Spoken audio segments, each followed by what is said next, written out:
Welcome to Shakti Pulse, where we bring insights from industry titans for the benefit of startup founders. Today, we're excited to welcome Alex Brutin, who's a Shakti Titan and founder and CEO of Your Remote Assistant, which specializes in connecting individuals and businesses with highly skilled, college-educated virtual assistants. Their impressive roster of clients includes startups, investors, and a variety of professionals who are looking to optimize their operations. And Alex has over 20 years of experience in Silicon Valley, the proven track record that includes several successful exits and stints at some of the industry giants like PayPal and Google. Alex, thank you for joining Shakti Pulse. Thank you for having me, Liz. Great. Well, I think a great place to start is the history of Your Remote Assistant and the origin story. And one thing I was thinking about in preparation for this was Your Remote Assistant started 2008 before we had really the remote work boom. And you had a lot of these platforms facilitating remote work like FaceTime, et cetera, and Zoom. Can you share with us the origin story for Remote Assistant? And of all the things you could have done, what made you start this company? Oh, happy to. And it's sort of the typical story of necessity as the mother of invention.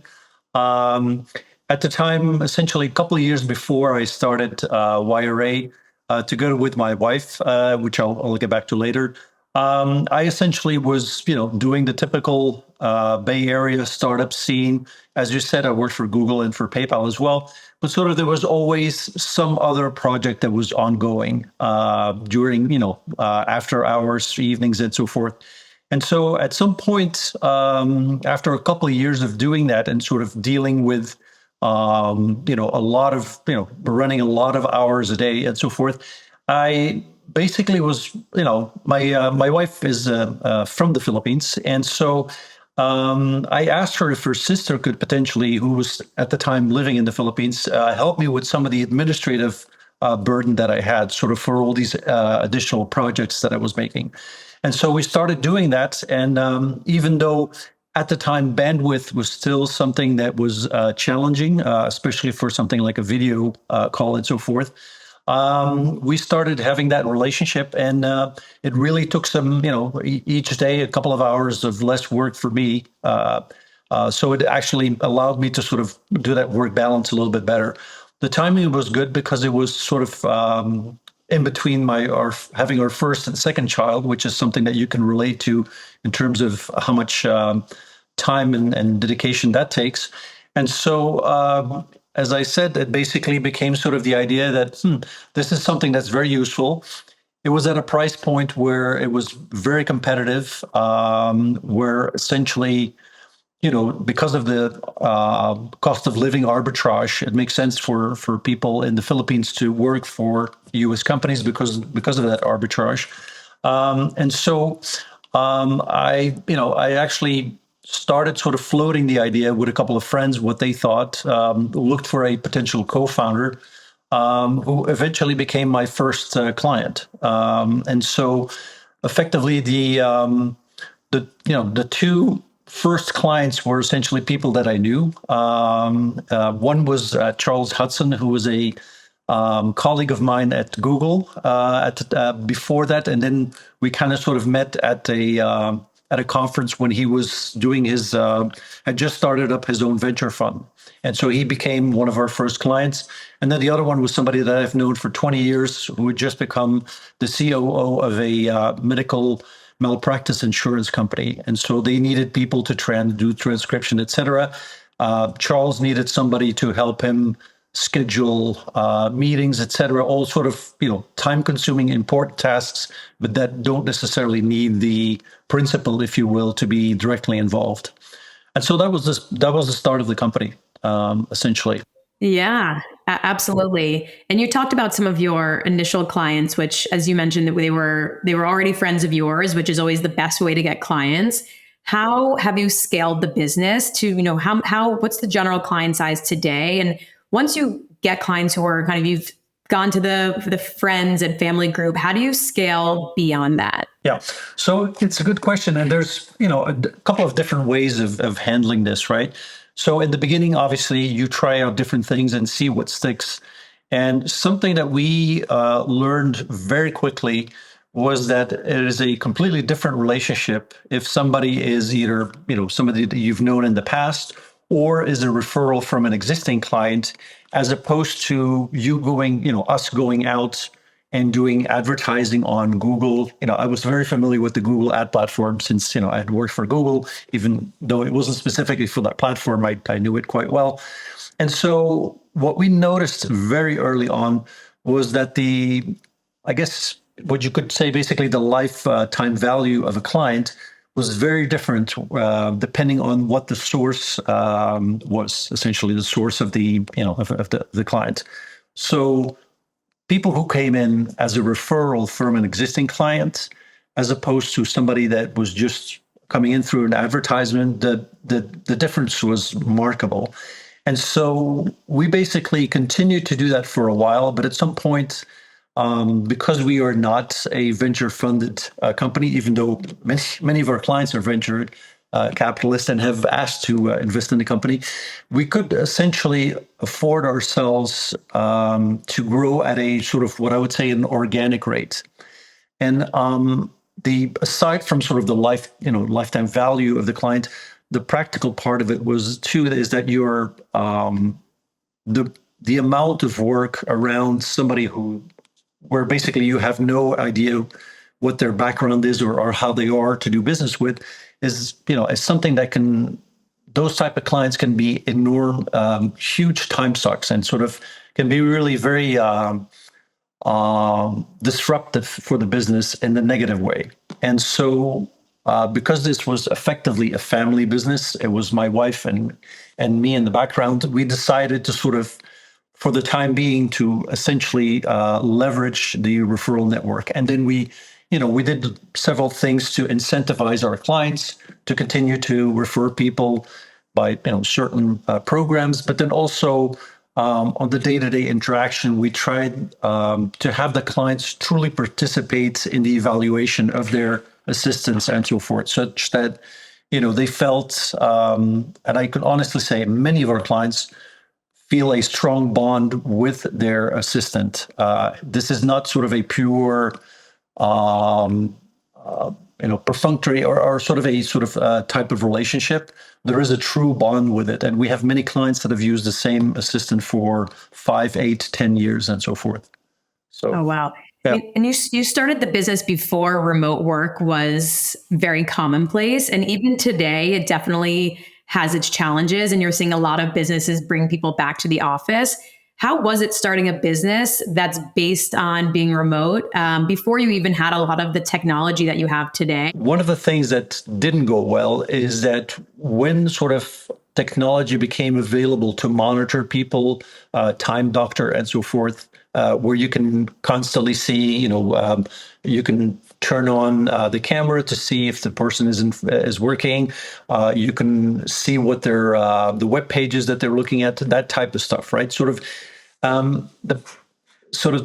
The idea there was, we will be, able to monitor people better, so we're going to have a better result. And the opposite ensued, because people felt, this was too much of a Big Brother type of environment where, somebody's constantly watching you. It's sort of the micromanager, times 10 in a sense, right? So somebody who's always looking over your shoulder. And so we stopped doing that. The only times that we still use that technology is if somebody is essentially been called to task, if somebody's performance has slacked, and this is sort of like a last step before we decide to end the relationship. So that was one of the things where you thought, this is going to help. It actually hurt tremendously.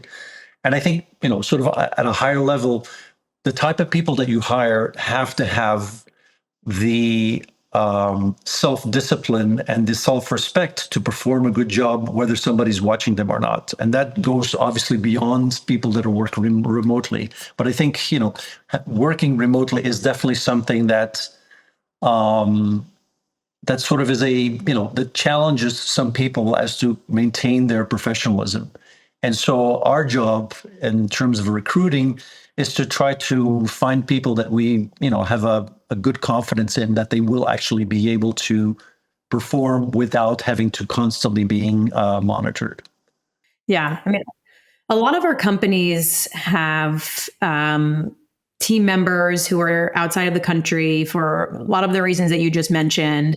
Um, some of them are new to it. And from someone who's been doing it for a long time, what are any best practices in terms of managing workforces that are outside of the country? Like, do you go there all the time? Do you have someone on the ground who kind of does recruiting for you? What have you found that works?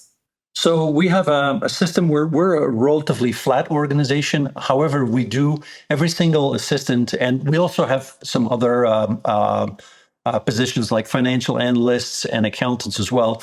But by and large, every single person that works at YRA has a team manager. And that team manager is basically there to make the onboarding, which is hugely important, the first couple of weeks of an interaction with the client, make that onboarding a success, act as a go-between if there is any type of friction between the client and the assistant. And that can go both ways. Some clients, because they are so pressed for time, don't necessarily spend the time they need to explain the process or the process that they want handled by the assistant. But then also, sometimes an assistant may not sort of fulfill the tasks that were delegated to them. So that team lead is really important. And those are people that typically that have grown within our organization, so that were assistants themselves. And so that, I think, is an important factor, is to sort of have somebody there who can manage the relationship with the client on a higher level, but then also support and monitor, even though not sort of in real time, an assistant. Again, as I said, our clients are part of the evaluation process, which also kind of matters in terms of the compensation of the assistant. So we try to involve them in that and try to get feedback on a recurring basis. I think that's an important factor, because from the client's perspective, quite often they think of their assistants as part and parcel of their company, right? So they don't sort of make that mental divide anymore between the two. And so that interaction and so knowing that somebody is interested in how the assistant evolves, I think helps with sort of bridging that physical gap. Now, we do visit the team on a regular basis, even though that's not super frequent given the distance involved and so forth. But what we also do is we organize events for people within a specific locale. So a lot of people are in the Metro Manila area, but there's other sort of centers where they then can get together. They may not be in the same physical place. So we try to sort of do those things to make up for the lack of true physical face time, if you will. Great. And Alex, it's been over 15 years since you started the business and you've scaled a lot.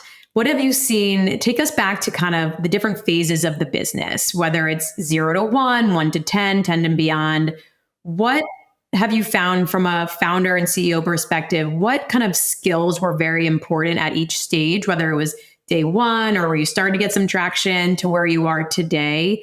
Yeah, I would say the biggest thing for us, and this is 100% credit to my wife, who's a techie, who basically was a computer science grad, is to organize things such that you have a process for different things, whether it's for the recruiting, whether it's for evaluation, whether it's any kind of aspect of this, the training that people get, sort of all these things.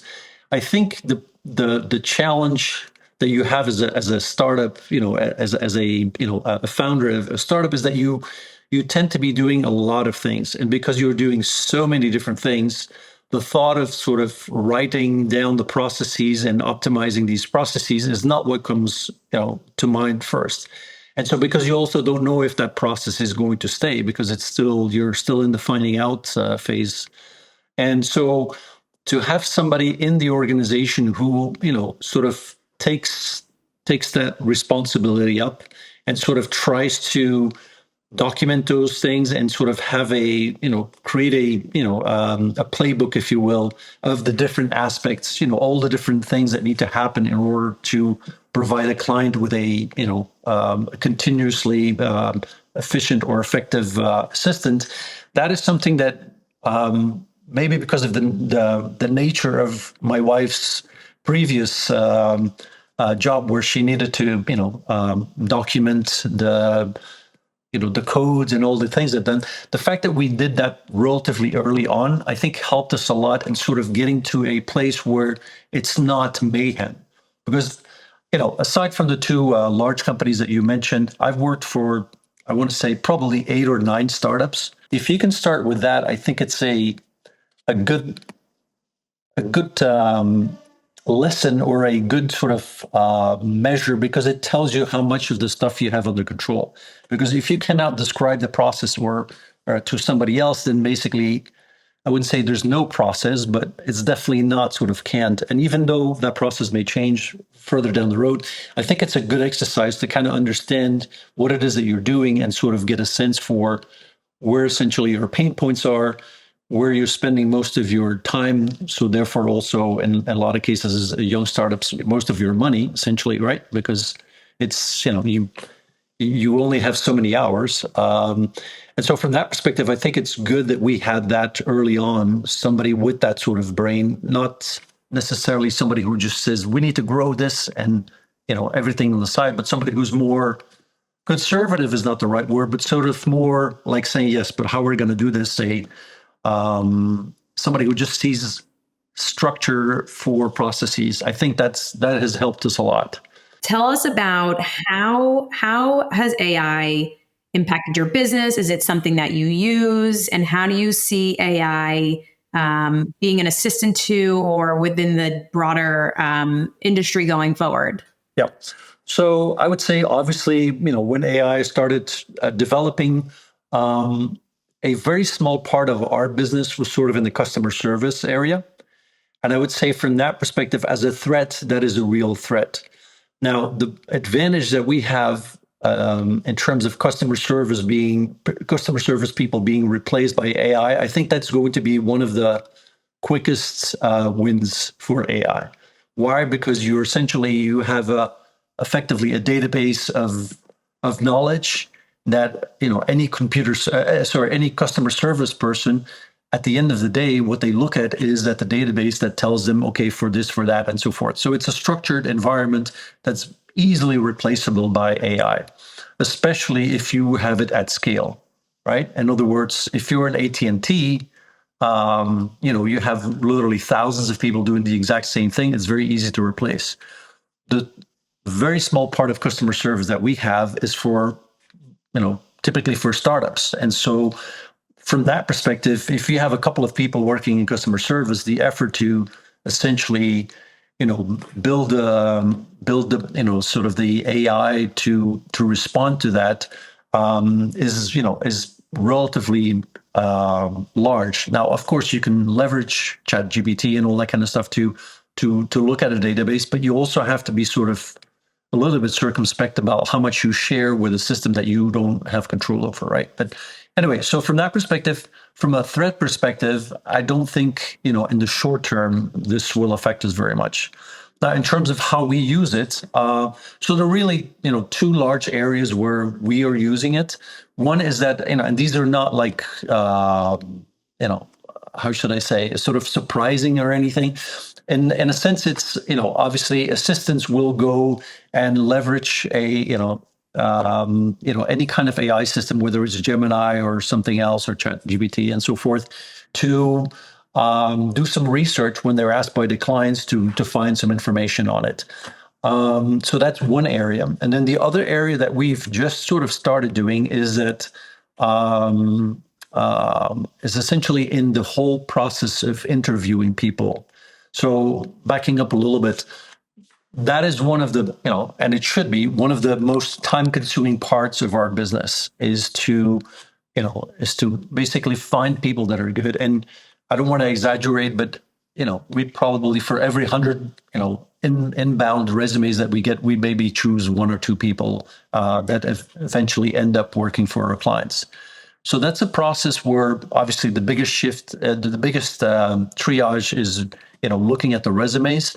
We don't use AI for that, but what we do use or are going to start using now is a system by a company called Ribbon, which effectively allows us to have these initial interviews, video interviews, done by an AI. And so the AI will ask certain questions, and based on the answers, they will, ask additional questions. And what it allows us to do is to schedule these at the, basically at the, at the time that the would-be assistant or would-be accountant is available. And so we will be able to schedule these really quickly, even if it's, even if, it's in the middle of the night or so to speak, or it doesn't really matter. As long as that person can have that initial interaction, our expectation is that we can then quickly look at the transcript of the video, also kind of view the transcript, stream through the video and so forth to kind of sort of make a first evaluation. So that's something that we hope will be, very effective in us being, quicker to find good talent and therefore put them in our pipeline and hire them essentially before our competitors do. But then also kind of sort of be quicker to reject people that we don't see any promise in. So I think those are like the two biggest one right now. Well, yeah, and the last thing I was going to say is that there's also the cost aspect, right? So right now, AI, these type of functions are heavily subsidized either, by large companies like the Googles and the Microsofts and the Facebooks of the world. But you're starting to see that the subscriptions are starting to eke up in terms of the cost per month and so forth. And the question then becomes is, do you, again, because of the cost of living arbitrage that we're able to leverage, I'm, given the amount of energy that AI is sucking up and sort of the true costs as you see per query, you're very quickly in the same realm, right? So if you look at our assistants, we charge roughly, say, $10 per hour. It's something that the versatility of a human versus, an AI is not to be underestimated. But the trust issue with, the results that AI is providing us right now in terms of if you're asking it to do a query.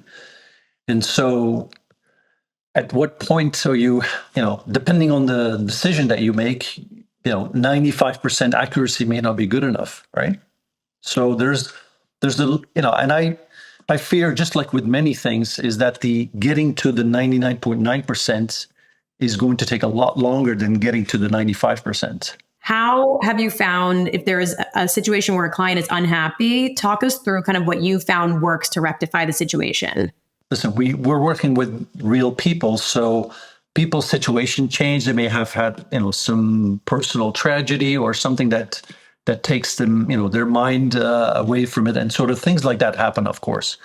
But for the most part, what we've seen is that it's usually because at the onset, the basic, sort of principles or rules are not respected, which is get somebody to have confidence in themselves doing a task properly so that you as a principal also have confidence in it and then move on to the next thing. And it sounds so basic that you would say, why are you even bringing this up? But that is, that is in, I'd say 80-90% of the cases, that is the issue. So if you are, as a startup founder, if you're trying to grow your team and so forth, is that you're incredibly busy, but you need to take the time to make people understand what they are doing, give them as much instruction as you can, and also provide context, right? Because we all want to understand what we're doing. Is it, whether it's somebody doing simple administrative tasks or somebody writing, some complicated code, we want to typically, as a human, understand why something, why are we doing something? How does it fit into the big picture? And I think the normal behavior, or not normal behavior, but sort of the normal tendency is to sort of try to go, real fast so that you can offload it. So now you're only working 10 hours a day instead of 12 or 14. But you cannot force that issue. Yes, some people are much quicker on the uptake than others and so forth, but that is something that you really need to verify. Do people understand, what it is that I'm trying to have them do? And I think for startups, that's where I've seen it, and sort of in retrospect, when I sort of turn the clock back and sort of say like, okay, why did this person not work out? Quite often it's because they didn't have a chance, because they were never, clearly told what it is that they were supposed to do.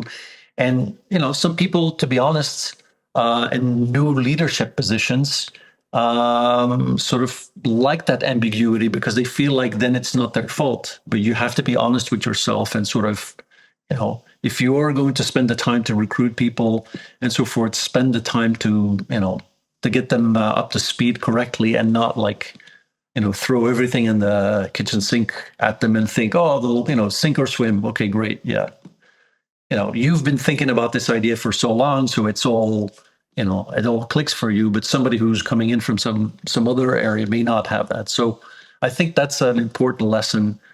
Sort of slow is fast kind of thing. Just give people a chance to, to, to feel comfortable with what they're doing, and not sort of be in a constant feeling of, of rushing and so forth. I've seen it so many times at startups that, sort of this idea of being busy means that you're being, doing good stuff. That's not, not always true, right? You're just, kicking about, and you feel like you're busy because, a lot of founders, some of the best founders that I worked with, Matt Atkinson, and Justin Holland, were 2 years out of MIT, right? And they had that ability to sort of look like they were, calm and controlled and so forth when they were running their business. But I've seen many startup founders who were just all over the place, right? And that sort of nervous energy just spreads really fast in an organization, right? And so from my perspective, sort of having sort of that ability to communicate with people, even though you may be only 22 or 23 years old, and in sort of an earnest way and stuff like that, I think is very important, because it's sort of, that will sort of make people feel more comfortable. Also to ask questions, right? Because if you look like you never have time for anything as a startup founder, then people are going to be afraid to ask you a question, because you're going to get chewed out, is what they're expecting. And if you have a leader like that, even though your head might be spinning because you're so nervous about all the responsibilities that you sometimes have, if you exude some type of confidence and accessibility, I think it could be really important in the success of the business. Yeah. So much good wisdom for founders, Alex, which is why we are very fortunate that you're a Shakti Titan, who has volunteered your time to mentor the next generation. What is it about being a Shakti Titan and kind of giving back and mentoring the next Alex that excites you? Well, for me, it started with the Zuglers. So essentially, about 10 years ago, I joined an organization that was started by Chris Fong, who's a guy who worked at Google for over a decade. I was at Google only a short time, but sort of it's the, as you get, people, lives, move on, and you get older and older before you know it. And sort of what excites me is to sort of see somebody who, in a sense, you recognize certain traits or excitements that are around, but they're 20, 30 years younger than you. And so it's almost like there's sort of a genuine like wanting to give back to the community. And even though I didn't have like a lot of really good mentors in my professional career, it's you see the enthusiasm of somebody who's a generation younger than you, and they want to do something and they want to change it, and you recognize their intelligence, how smart they are, without without trying to sort of, show that they're really smart. Just that sort of for me is very contagious. And I like to be around, from a selfish perspective, around people who have new ideas, and I may totally disagree with what they're thinking. And some of it is because they don't know what I know, but that's also good because you don't want, you're not going to be the innovator if you know everything about a business, right? If you go into, it's good to have some knowledge, but if you go into a business and you've been doing it for 30 years, chances are so many of the processes or the way that people think about the business are so ingrained in you that you can't sort of escape that. And so when you have somebody new who's intelligent, who's driven, and so forth, it's exciting to talk to them, even though they may be totally wrong on certain things, but that's fine because they will talk to you and or somebody else who knows about the business, and they will adjust very quickly. And it's an exciting thing to see, right? Who doesn't want to be around people who want to change things and who are not idiots, right? Who are smart people who challenge the status quo. It's to me it's a very rewarding interaction, right? Yeah, well, our founders are certainly fortunate to benefit from your multi-decade experience in Silicon Valley and building this incredible business. So thank you for being a Shakti Titan, and thank you for sharing the history of your remote assistant with us and being part of this Shakti Pulse. My pleasure. I enjoyed, obviously, I enjoy talking to you right now, but, just talking about it makes me excited again to interact with the young founders. It's the enthusiasm and sort of bring something new to the table. That's the exciting part. So yes, happy to participate. I find it intellectually stimulating. So I'm getting my money's worth, so to speak. So. All right. Well, thank you so much, Alex. You're welcome, Liz.